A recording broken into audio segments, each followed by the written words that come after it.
पशुवैद्यकीय रोगनिदान प्रयोगशाळा नारायणगावच्या यूट्यूब चॅनेलमध्ये मी डॉक्टर संजय काशीनाथ कुमकर, सेवानिवृत्त जिल्हा पशुसंवर्धन अधिकारी, सर्व पशुपालकांचे स्वागत करीत आहे.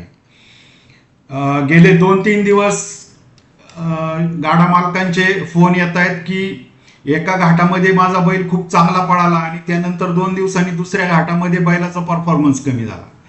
काही ब्लड सॅम्पल पण तपासायला आले होते की ज्याच्यामध्ये बैलाचं डिहायड्रेशन सगळं क्लिअर कट दिसत होतं. म्हणजे बाकी सगळ्या गोष्टी चांगल्या होत्या, हिमोग्लोबिन चांगलं, पांढऱ्या पेशी वाढ नाही, आजार नाही, काही नाही, पण केवळ डिहायड्रेशन झालेलं होतं आणि त्यामुळं तो बैल घाटामध्ये पळू शकला नाही. तर या गोष्टी कशामुळे होतात? जर सध्या जे उष्णता वाढलेली आहे गेल्या 4-8 दिवसापासून, तर त्यामुळं ह्या बैलाच्या शरीरावर निश्चित परिणाम होतो. आणि आता हवामान खात्याचा जो अलर्ट आहे, तर पुढच्या काही दिवसामध्ये 40-41 डिग्री पर्यंत आपल्या महाराष्ट्रामध्ये तापमान वाढणार आहे. आणि आता आपला शर्यतीचा सीझन पण जोरात आहे. आपला सीझन जनरली चैत्रामध्ये खूप जोरात असतो की ज्या वेळेला प्रचंड उष्णता असते आणि या उष्णतेचा परिणाम हा आपल्या बैलाच्या परफॉर्मन्सवर निश्चित होत असतो. तर आता हा जो परिणाम आहे हा कमीत कमी कसा होईल या दृष्टीने आजच्या व्हिडिओमध्ये आपण चर्चा करणार आहोत. तर आता याचा उष्णतेचा परिणाम शरीरावर कसा होतो? तर पहिली गोष्ट, उष्णता जेव्हा वाढते तेव्हा बैल धापा टाकायला लागतो, नॅचरली जास्त श्वासोश्वास वाढतो आणि हे श्वासोश्वास वाढल्यामुळे त्याच्या शरीरातली ऊर्जा ही कमी होत जाते. दुसरी गोष्ट, डिहायड्रेशन, म्हणजे त्याच्या शरीरातलं पाण्याचं प्रमाण हे कमी होत जातं आणि त्यामुळं काय होतं, स्नायू जे त्याचे आहेत त्याची लवचिकता कमी होते आणि बैल मग लवकर थकतो. तिसरी गोष्ट, रक्ताभिसरणावर परिणाम होतो.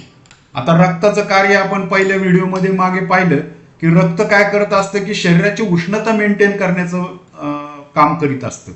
मग ज्या वेळेला बैल उन्हामध्ये उभा राहतो त्यावेळेला त्याची त्वचा तापते आणि तिथलं वाढलेलं तापमान थंड करण्यासाठी रक्त हे सगळं त्या त्वचेच्या बाजूला जातं आणि त्वचेवरून ते रक्त पुन्हा शरीरामध्ये फिरून तिथलं तापमान कमी करण्याचा प्रयत्न करतं. आपल्याला अपेक्षित काय असतं की रक्त जास्तीत जास्त स्नायूमध्ये गेलं पाहिजे, ज्याच्या योगे पळण्याला वेग मिळेल, बैल जोरात पळायला पाहिजे. तर यामुळं काय होतं, तिथं जे स्नायूंना जे ऑक्सिजन मिळायला पाहिजे, जे न्यूट्रिशन मिळायला पाहिजे, हे मिळत नाही आणि त्यामुळं मग त्याचा बैलाचा जो परफॉर्मन्स आहे त्याच्यावर त्याचा परिणाम होतो. दुसरी गोष्ट, त्याच्या शरीरातले क्षार जातात, इलेक्ट्रोलाइट्स हे बैल ज्या वेळेला उन्हात असतो किंवा जास्त उष्ण हवेमध्ये असतो त्यावेळेला त्याला घाम येतो. घाम मोठ्या प्रमाणात आला की ऑटोमॅटिकली जे शरीरातले इलेक्ट्रोलाइट्स आहे, सोडियम, पोटॅशियम, फ्लोराइड्स, हे सगळे घामावाटे निघून जातात. तर आपल्याला माहिती आहे घाम खारट असतो, हे सगळे इलेक्ट्रोलाइट्स निघून जातात. इलेक्ट्रोलाइट्स निघून गेल्यामुळं बैलाच्या पायामध्ये गोळे येतात, स्नायू कमकुवत होतात आणि पर्यायाने आपला बैल आपल्याला अपेक्षित परफॉर्मन्स देऊ शकत नाही. शेवटची गोष्ट म्हणजे असं आहे की ज्या वेळेला उष्णता वाढते तेव्हा बैलाला भूक लागत नाही, त्याचं पचन व्यवस्थित होत नाही आणि मग त्यामुळं काय होतं, नॅचरली त्याच्या शरीरामध्ये जेवढं ग्लुकोज तयार व्हायला पाहिजे पळण्यासाठी, जरी कुठला आजार नसला तरी ते तयार होत नाही आणि मग बैलाचा परफॉर्मन्स जो आहे तो कमी राहतो. आता हे त्याचा परिणाम आहे जो उष्णतेचा बैलाच्या शरीरावर होणार आहे. मग आता हे टाळण्यासाठी आपण काय करायला पाहिजे? पहिली गोष्ट, त्याचं पचन हे मंदावलेलं असते, भूक मंदावलेली असते, त्यामुळं याला जास्तीत जास्त पौष्टिक आणि हलका आहार द्यायला पाहिजे. पौष्टिक म्हणजे हाय प्रोटीन. तुम्ही जरा खुराकामध्ये काय करा, भिजवलेले हरभरा डाळ किंवा कडधान्य किंवा गहू किंवा मक्याचा भरडा, अशा प्रकारचे हाय प्रोटीनचं डाएट द्या. कोणी बाजरी जर चारत असेल तर बाजरी बिलकुल चारू नका, बाजरी उष्ण असते, उन्हाळ्यामध्ये बैलाला त्याचा त्रास होतो, बाजरी चारू नये. हिरवा चारा भरपूर द्या, शक्यतो कुट्टी करून द्या की ज्या वेळी त्याचं पचन चांगलं होईल. दुसरी गोष्ट, ताक, दही, दूध हे असे जे पदार्थ आहे जे त्याच्या शरीरामध्ये गारवा निर्माण करेल असे पदार्थ द्या. आठवड्यातून 2-3 वेळेला नाचणीचं सत्व द्या, त्याने सुद्धा शरीरातली उष्णता चांगल्या प्रकारे कमी होते. एक अर्धी वाटी मेथीचे दाणे जर भिजवून तुम्ही बैलाला चारले आठवड्यातून 1-2 वेळा, तरी त्याची उष्णता चांगल्यापैकी शरीरातली कमी होऊन जाते. मिनरल मिक्सचर द्या, जे क्षार मिश्रण आहे हे 50 ग्रॅम रोज द्या. आणि थंड पाण्याने 2-3 वेळा आंघोळ घाला. त्याला भरपूर पाणी द्या, भरपूर. ज्या वेळेला त्याला तहान लागेल त्यावेळेला पाणी लागेल त्यावेळेला द्या. तर ही आपण गोठ्यामध्ये, गोठा हवेशीर असावा, स्वच्छ असावा, पडदे कोणी लावत असेल तर त्याच्यावर पाणी मारा, हे आपण गोठ्यामध्ये काळजी घेतो. पण आता शर्यतीला ज्या वेळेला आपण घेऊन जाऊ बैल, त्यावेळेला आपल्याला त्याची काही काळजी घ्यावं लागणार आहे. तर त्यावेळेला काय करायचं, शर्यतीच्या आधी 1-2 तास आधी भरपूर पाणी पाजायचं. शर्यतीच्या आधी म्हणजे जस्ट आधी अजिबात पाणी द्यायचं नाही, पाणी आधी द्यायचं. नंतर हिरवा चारा, भिजवलेली मेथी द्या. पण खुराक देताना शर्यतीच्या दिवशी जड खुराक द्यायचा नाही, म्हणजे मक्याचा भरडा, गव्हाचा भरडा असं द्यायचं नाही. हिरवा चारा भरपूर द्या कुट्टी करून, मेथीचे दाणे काही पाण्यात घालून ते द्या. त्याने पचन चांगलं राहील, त्याचं पोट हलकं राहील. नंतर शर्यतीला नेल्यानंतर शक्यतो सावलीच्या ठिकाणी बांधा, की तेवढी काळजी घ्या. आणि आता काय प्रत्येक ठिकाणीच उपलब्ध होईल असं काही नाही, पण जेवढं होईल तेवढं जस्ट काळजी घ्या. नंतर आता शर्यत झाल्यानंतर काय करायचं, समजा शर्यतीतून पळून आला बैल, मग काय काळजी घ्यायची, तर त्याला लगेच पाणी द्यायचं नाही. धापा टाकत असताना जर तुम्ही पाणी दिलं तर त्याचा वेगळा परिणाम शरीरावर होतो. त्याचं टेम्परेचर जे बॅलन्स आहे ते शॉकमध्ये जाऊ शकतो. दुसरी गोष्ट, पळून आल्यानंतर तुम्ही एकदम जर पाणी दिलं तर आतडं आतमध्ये डिहायड्रेट झालेलं असतं आणि अचानक पाणी गेल्यानंतर एखाद्या वेळेला आतड्याला पीळ बसण्याची शक्यता असते आणि मग बैल पोट दुखवतो, बाकीच्या गोष्टी होतात. तर शर्यत येऊन पळून आल्या लगेच पाणी द्यायचं नाही. शरीर त्याचं चांगलं पुसून घ्यायचं. ओलं फडकाची सोय असेल तर ओल्या फडक्याने पुसून घ्या, घाम वगैरे पुसून घ्या. नंतर काय करायचं, सावलीमध्ये 10-15 मिनिटं त्याला जरा हळूहळू चालवायचं, की त्याच्या शरीराचे जे क्रॅम्प्स वगैरे असतात ते सगळे निघाले पाहिजेत. अशा पद्धतीने काळजी घ्यायची. आणि इलेक्ट्रोलाइट्स, गुळ पाणी ते द्यायचं. आता ते कसं बनवायचं तर ते मी तुम्हाला सांगतो. 10 लिटर पाणी घ्या, त्याच्यामध्ये पाव किलो गुळ घाला, चांगला विरघळून घ्या. त्याच्यामध्ये 20 ग्रॅम म्हणजे साधारणतः 3 चमचे मीठ टाका, आपलं साधं खाण्याचं मीठ आपण वापरतो ते. नंतर त्याच्यामध्ये 1 चमचा खाण्याचा सोडा टाका, साधारणतः 10 ग्रॅम. आणि 2 ते 3 लिंबाचा रस त्याच्यामध्ये पिळून द्या. हे सगळं मिश्रण करा आणि त्याला प्यायला द्या.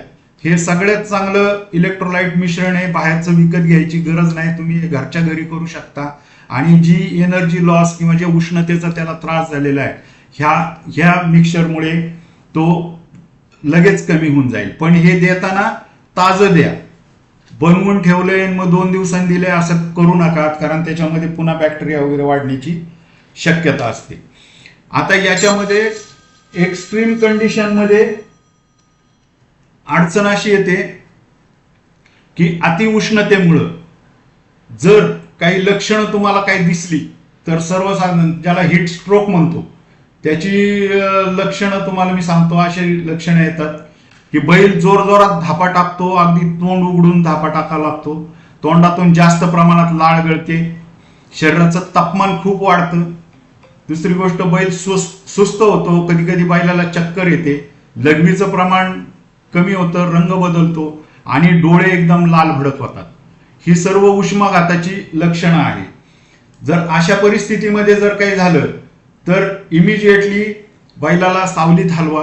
असं जर काही तुम्हाला लक्षण दिसलं तर बैल सावलीत हलवा, थंड हवेशीर जागी बांधा, त्याच्या अंगावर पाणी मारा, डोक्यावर आणि मानेवर शक्यतो जास्त प्रमाणात पाणी मारा. बर्फ उपलब्ध असल्यास कपाळावर तुम्ही ठेवू शकता. बैलाच्या अंगावर ओलं पाडदान टाका. आणि जर बैलाला पाणी थोडं थोडं पाजा, एकदम पाणी पाजू नका, हळूहळू पाणी पाजा. आणि हे जे मगाशी मी तुम्हाला सांगितलं गुळ पाणी इलेक्ट्रोलाइट्स हे त्याला हळूहळू पाजा. दुसरी गोष्ट, याच्यामध्ये जर तुम्ही अशा परिस्थितीमध्ये जर कांद्याचा रस जर टाकला तर त्याने सुद्धा उष्णतेचं मोठ्या प्रमाणामध्ये कमी होतं. आणि जर सिरियस वाटला तर डॉक्टरांना बोलवा. डॉक्टर लगेच त्याला सलाईन लावतील, ताप कमी होण्याची इंजेक्शनच देतील आणि बी कॉम्प्लेक्स मुख्य म्हणजे सलाईन मधून देतील. तर हे उष्माघाताची लक्षणं आहे. कधी क्वचित एखाद्या बैलाला असं घडू शकतं घाटामध्ये, तर आपल्याला याची थोडीशी माहिती असावी किंवा काही झालंच तर पटकन प्रथमोपचार करता यावे, या दृष्टीने मी तुम्हाला ही माहिती दिलेली आहे. तर अशा पद्धतीने या उष्णतेच्या पिरियडमध्ये आपल्या लाडक्या बैलाची आपण काळजी घ्या, दक्षता घ्या. आणि काही अडचण आली तर मी आहेच. माझा मोबाईल नंबर आहे 9960 922 405, 9960 922 405. शक्यतो रात्री 8 वाजता मी झोपतो. 8 नंतर मला कुणी फोन करू नका. दिवसभर तुम्ही पाहिजे तेवढे फोन करा, पाहिजे ते विचारा, तो काही प्रश्न येत नाही. आपल्यासाठी मी कधी उपलब्ध आहे. आपल्या प्रयोगशाळेमध्ये बैलाचे जे काही पाळण्यासाठी आवश्यक घटक आहेत, पॅरामीटर्स आहेत, हे तपासण्याची देखील सोय आहे. ती तपासून आपण त्याच्यावर काय उपचार करायचे किंवा ज्या गोष्टी आहे सल्ला तुम्हाला हा मोफत देत असतो. तर त्याचा सुद्धा आपण सर्वजण लाभ घ्या. हे सगळे व्हिडिओ आपण आपल्या ग्रुपमध्ये शेअर करा, मित्रमंडळींमध्ये शेअर करा, माझ्या यूट्यूब चॅनेलला लाईक करा आणि मुख्य म्हणजे सबस्क्राईब करा. कारण जसं जसं आपण माझ्याकडे तक्रारी देतात तसे तसे मला विषय सापडतात आणि जसे विषय सापडेल तसे त्याच्यावर मी व्हिडिओ बनवून टाकत असतो. तर ते तुम्हाला लगेच त्याचं नोटिफिकेशन येईल आणि तुम्हाला ती माहिती त्वरित उपलब्ध होईल. तर अशा पद्धतीने काळजी घ्या. पुढचे दिवस उन्हाळ्याचे आहेत, शर्यतीचा सीझन जोरात आहे. आपल्या लाडक्या बैलांची आपण अशीच काळजी घ्या आणि काही अडचण आली तर मला संपर्क करा. धन्यवाद.